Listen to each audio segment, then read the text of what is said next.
Hi, welcome to this month's bonus video. And in our bonus video, we're going to focus on what I wrote a blog about recently, which was my sort of top 5 exercises for a healthy and flexible back. So those of you who have been subscribing for a while might be familiar with some of these movements already. But what I thought would be really good was to put them all into one video together, so that if you wake up one day or at the end of a day you feel like your lower back is a little bit sore and sticky, you've got something that you can use to really help to alleviate that tension or that discomfort that you might have in your lower back. Obviously, if you have any really sharp discomfort or pain, then that's something you just need to go and get checked out by your physio or by a doctor before you kind of start something brand new.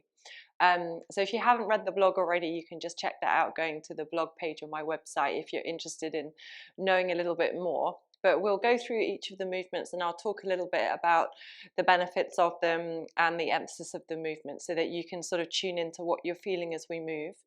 You'll just need 2 props. One will just be a hand towel that you can fold up into 4 to put behind your head, and then either a Pilates block if you've got one, or you'll just grab a cushion from your sofa. So we're going to start with this lying down on our backs, and you'll bring your hand towel behind your head.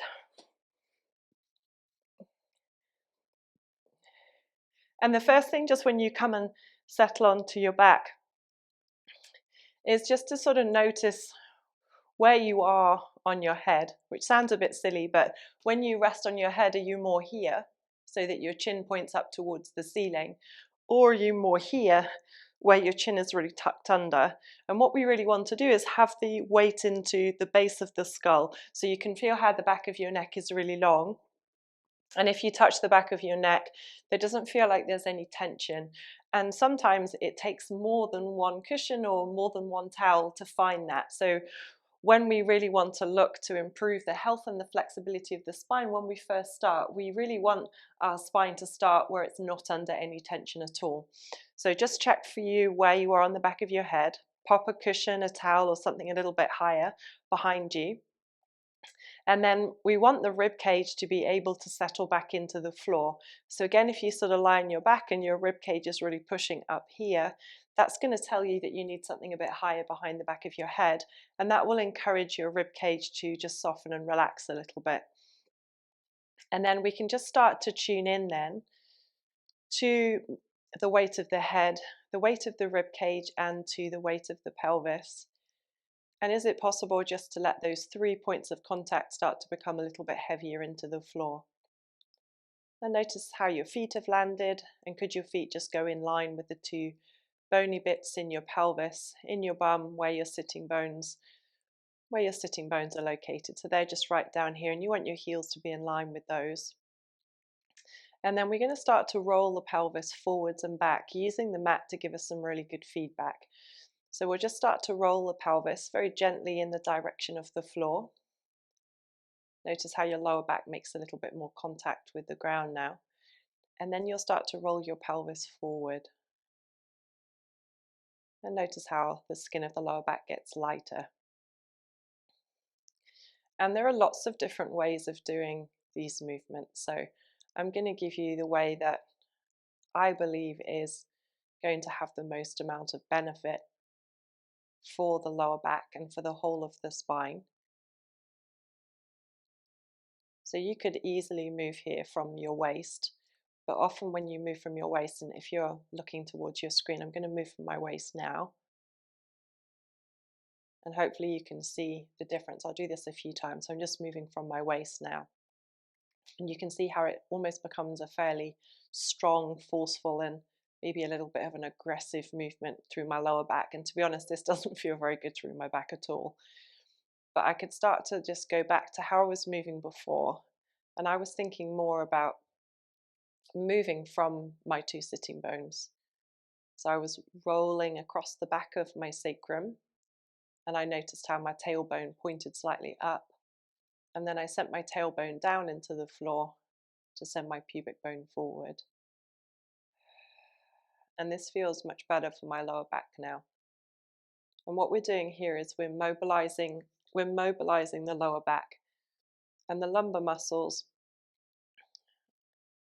are situated right at the base of the spine, so at the bottom of the rib cage, down towards the pelvis. And it's important when you do this movement that, again, there's no sharp pains. And you want to really, your goal is just to make the movement feel easy. So it's just like your bones are rocking forwards and back on the surface of the mat.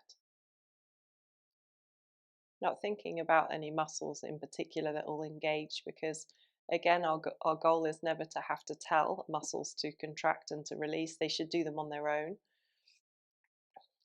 Again, we wouldn't be able to go, right, I'm going to go and do a squat now, and first of all I'm going to contract my glutes to do it. They'll automatically do it because of the direction of the movement. And again, it's just the same here, that we want natural muscle contraction to happen because we're moving our pelvis in two directions. And you can just start to tune into your breathing. So could you breathe outwards as you roll your pelvis towards the floor? Could you breathe inwards, inhaling as you roll your pelvis away from the floor?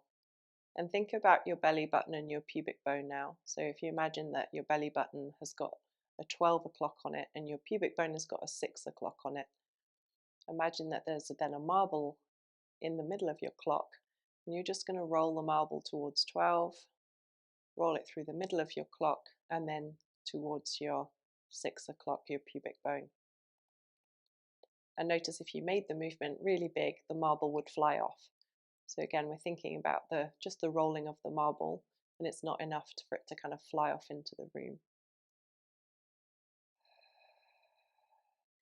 As you inhale and the pelvis rolls away from the floor, think about the spreading apart of your two sit bones.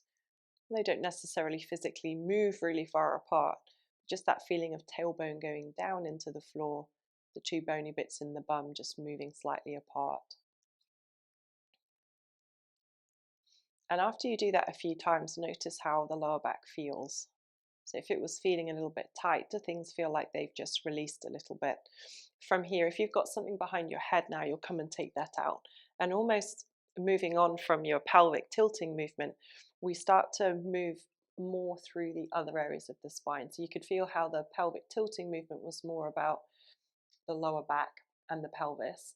And the bridge movement we're about to do is more about articulation through the whole spine. So all 24 vertebrae. Our goal really is that can we move through all 24 vertebrae? And I think there's some study, don't ask me about the study, but I remember hearing about it, that we've got these 24 vertebrae, most of us, and not necessarily people who do Pilates, but we only move through about 4 or 5 of those. So if you think about, you've got the potential to move through 24 and you only move through 4 or 5, then actually what's eventually going to happen is we're going to really wear out that part of our spine, and it's probably going to not feel so great. So with a bridge, we look at being able to move through as many of the segments of the spine as we can. And eventually, the more we do it, the more the spine becomes freer, it moves more, becomes more flexible, and it generally feels better because we're distributing the force equally through the structure rather than isolating it down into one area.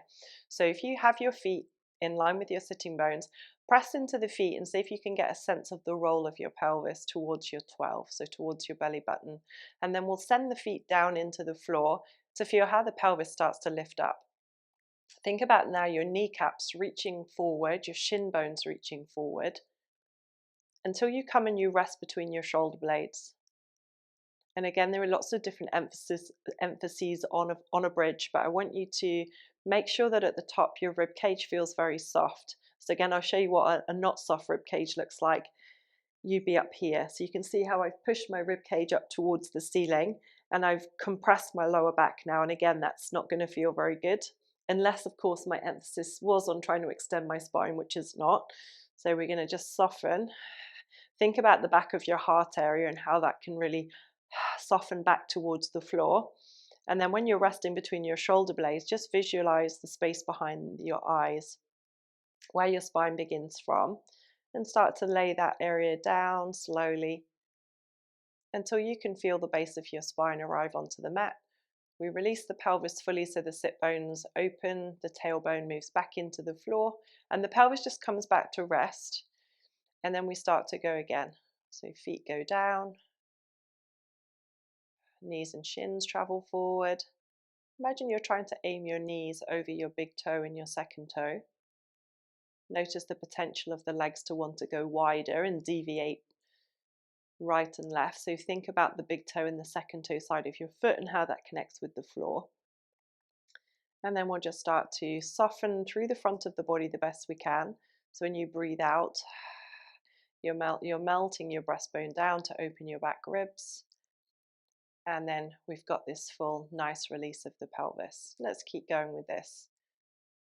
So a few things just to mention about the bridge is that often when there is discomfort in the lower back, sometimes the lower back is going to be a little bit sensitive, potentially to the flexing element of the bridge. So this is the very start of the bridge when you push into your feet and you feel how your pelvis tilts towards the floor. If that's the case at home for you, I don't want you to think too much about the tilt of the pelvis, but more how your feet press down, and you can think more about a lift up. And the same goes for when you come out of the bridge as well. Rather than thinking about keeping your pelvis very high as you come down, you could think about just widening the base of your pelvis. So you bring your ribs down and your pelvis feels like it comes down at a fairly similar time. And we'll still feel the benefits of both. But again, if you know that there's stuff going on in the lower back and there's certain parts of the bridge that really don't work for you, simply change it. So again, we've just got a little bit less emphasizing of the movement of the pelvis. And we'll just keep going like this. And notice as you just continue to move through your bridge, like, does it change as you continue? Like, how did the first one feel? How does the second one feel? And as you continue, are there areas of the spine that just feel like they begin to slowly open? Again, not because you're particularly trying, but just because things start to warm up. We just bring our attention to different areas of the spine. And we'll continue just like this for one more. Inhaling slowly and fully at the bottom. And then just maybe following your exhale as you peel up. Again, don't worry too much about the breath. It's more important that you can just move and you're just breathing very normally. But if you start to find like, oh, maybe it's going to be helpful for me to exhale or inhale at certain points, then please just go ahead and follow an appropriate breath pattern for you. And then once you come down towards the mat, just again allow for your pelvis to fully release. And sometimes it can feel quite nice just to give the knees a little hug in towards the chest. And we can just take a little rock from side to side. So we did our pelvic tilting, which was really focusing on getting some movement and some release into the lumbar spine and also into all of the muscles that attach into the pelvis. And then we moved through our bridge where we were moving through as many segments of the spine as we could. And then the next movement we're going to do involves us lying onto our front. So this is going to be an extension of the spine. So we can flex and round our spine, we can arch or extend our spine, and we can also rotate it, and we can also side bend as well. So this is going to be our extension. So we'll bring the hands flat. And when you bring your hands flat, they want to be just a little bit lower than your shoulders. Spread the palms of your hands very wide and your fingers wide. So you've made two star shapes with your hands. And notice how your shoulders are wide. So they're not right up towards your ears. They just feel like they've slid down. Again, not with any effort, but just be aware. And then you're going to float your face just above the mat. And in the following breath out, just invite your pubic bone to connect forward into the floor. Again, be aware of how it connects forward rather than pushing it down. And if you push it down, the glutes really fire. But if you think more about it, just gently falling forward into the floor, it's much more subtle. And then you could start to be aware of the heels of your hands. Start to slide your chest forward. And you're moving here through your upper back and your mid back. Of course, the lower back is going to work. But notice as you rest into your lower front ribs, how your pubic bone stays heavy. And then we're going to come back down. Think about keeping the back of your neck very long. And when I say back of the neck long, I'll show you what that, just to be mindful of, is this. So I'll show you here. I see this quite a lot, where the throat and the chin lead the movement, and we've gone into what's called hyperextension in the neck. So think always about the tips of your ears pointing forward and the back of your neck staying long, and then bring the whole shape back down. And again, everyone's range of movement is going to be very different. So if you move in a very small range of movement and suddenly it's like, oh, now I can really feel compression, pinching in the lower back, try bringing your pubic bone into the floor a little bit more and also decreasing your range of movement. And does that change things? And if it does, great, you know you've changed it and that works really well for your body.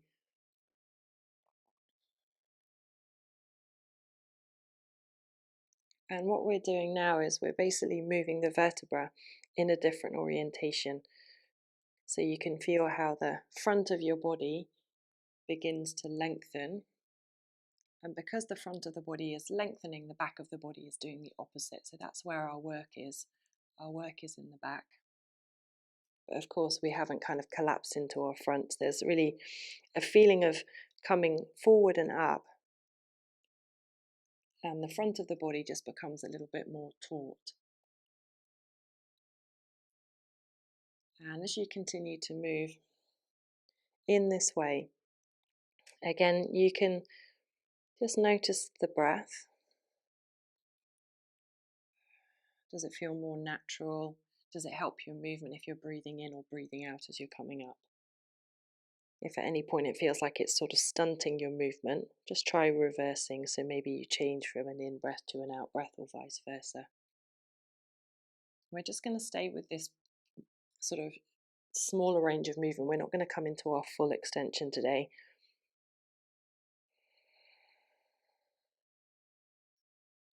Just keep checking in that the glutes, the muscles of the bum, are not kind of gripping as well as you're coming up. So just sort of let go of the legs and of the glutes. There's just going to be enough going on there again just for the movement. And then the next time we come up, we're going to start to send the chest forward and we'll push into the arms and the knees. And then we're going to come and round the spine.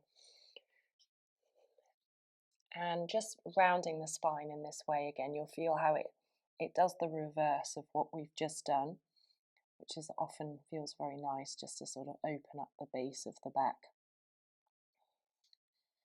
And you can keep your head just slightly higher than your shoulders. Press into the hands a little bit so that you feel like you're bringing your heels and your sit bones towards one another. You can come all the way back. I'm not doing that just at the moment. My knees are not happy with it. But if you've got knees that are really happy, you can go back a little bit further.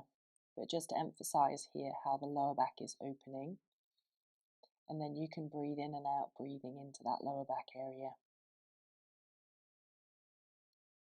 And then at the end of this exhale now, let's come and bring ourselves to lie on our side. This is when you'll want to have your sofa cushion or your Pilates block. So if you bring this underneath your head, we're going to lie on our side. And we'll bring our knees together. So you want to have your knees stacked, your hips are stacked. And then we want the head and the ribs and the pelvis to be in one long line. So just make sure that your head is not sat forward. Everything feels like it's in a straight line. And if you're not sure, line yourself up with the back of your mat. That's always quite a good way to know that everything starts in alignment, which means it doesn't start under tension. So from here, we'll press down into the bottom arm and the top arm is going to start to come up. So the emphasis of our book opening is rotation through the mid-back. So the thoracic spine is our rib cage. And then we're looking towards the fingers now of the back hand. And just be sure in the first one, have the ribs move. So have the top left ribs moved, or are they still facing forward, and is it just your arm that's moved behind you? So this is when I've just moved my arm. And then this is now when I've moved my ribs. And as you look towards the fingers of your left hand, you should be able to see along the length of your left arm. Now start to come all the way back. And again, this is going to be really helpful because again, just creating more mobility in other areas of the spine. Again, it will help to distribute the force along the length of the spine, so more equally. And we need rotation through our mid-backs when we're on the loo, when we're looking over our shoulder on the loo, when we're reversing, when we're putting on seat belts. Lots of functional movement where we need that thoracic rotation, especially with racket sports, golf, tennis, badminton. And you can feel like you're moving through a bigger range of movement through space. So this might not happen on one full breath. You might find you have to breathe in and breathe out.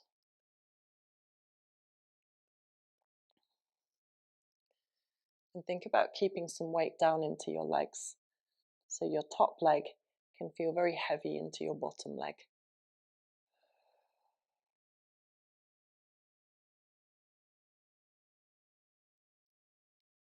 And we'll just do this one more time.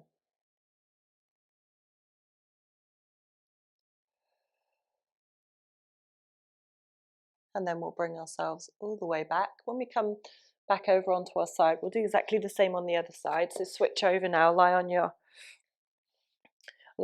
opposite left side.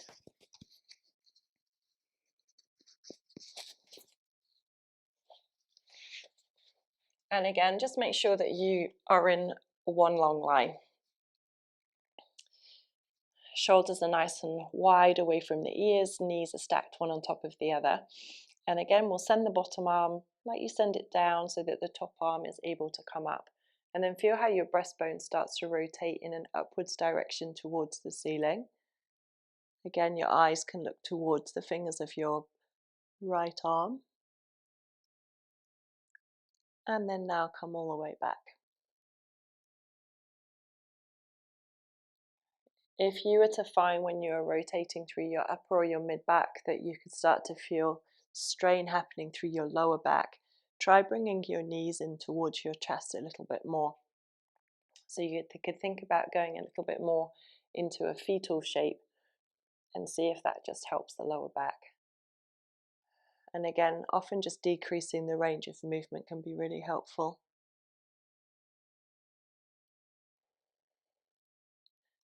Feel how your head is very heavy into your cushion or your block. So your head is just rolling, your ribs are turning away from the front of your pelvis. We'll just do this one more time. Imagine your left arm is sliding along the floor as your right arm is going back. And then we'll come all the way back and we'll pause next time we come onto our left side. So from here, we'll come and bring ourselves up onto all fours. So with your cushion or your block, pop that away to one side. And then we're going to come and bring ourselves onto our hands and onto our knees. So we've still got some emphasis here on moving through the spine. So the hands are going to come underneath the shoulders, and then the knees are going to come underneath the hips. And just feel what it's like to sort of collapse down into your arms. So again, that's what sort of collapsing down looks like. Press into your hands now. The elbows are straight. Again, if you're very mobile through your elbows, make sure that the creases of your elbows aren't pointing forward. The creases of your elbows should be pointing towards one another. And then when you've pressed into the mat with your hands, feel how it sets your shoulders, and then notice your pelvis. And what we really want here is for the back of the head, the back of the ribs, and the back of the pelvis to be in one long line. So imagine the ceiling came down and dropped onto the back of you. Would all of those places touch the ceiling? We'll start to send now the tailbone down towards the backs of the knees. And as you do that, just very gently press into the floor a little more through your hands. And feel how your lower front ribs lift up to meet your back ribs and you look down towards your thighs. So you've created now one long continuous curve from your tailbone all the way through to your head.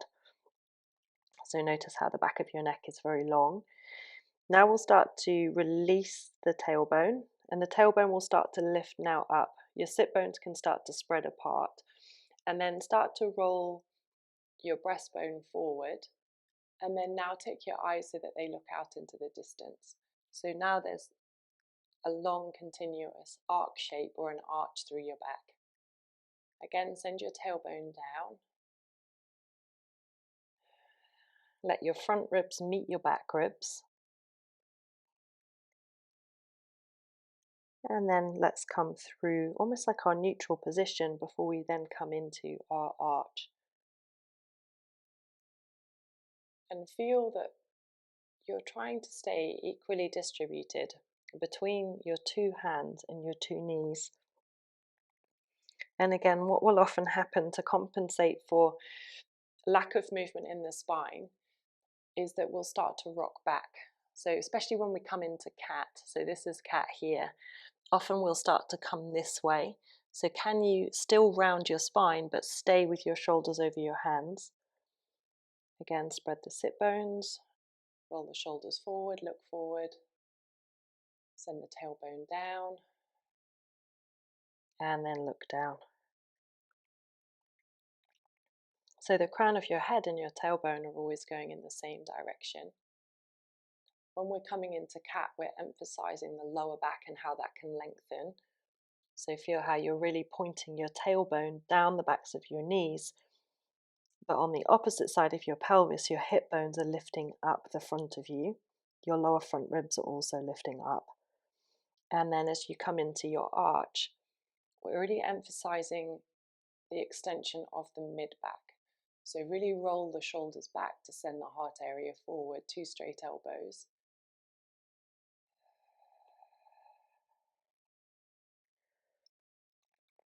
And then once you find the rhythm of your movement, again, just be aware of your breath. So we can, not necessarily breathing in and breathing out at a certain point, but once the movement feels very fluid, can the breath also be very fluid?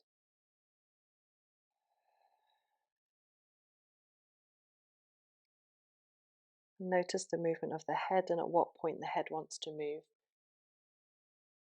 And could you delay the head? So the pelvis talks to the ribs, talks to the upper back, that talks to the head. So imagine that you were moving in slow motion.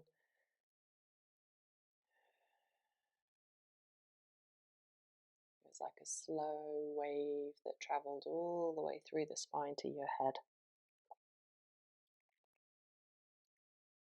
The next time you arch your spine will be the last one. And then now let's come and just be aware of the middle where we started, and then come and bring yourself off of your hands. So I hope that you enjoyed the session today. So try that session if you do ever find yourself feeling a little bit sticky or there's any discomfort in the lower back. This is a really, really great sequence, and it can be done every single day, even twice a day if you find that it's helpful. But just doing this once a day can be really, really beneficial just to take care of your back. Because if you've ever had lower back pain, you'll know that it's really no fun. And just moving your spine in the ways that it's designed can be really healing. Again, just be sure that as you move through the sequence at home, that nothing causes any sharp pain, and that you're always working within a comfortable range of movement for your body. I really look forward to seeing you in our next session together. Enjoy the rest of your day.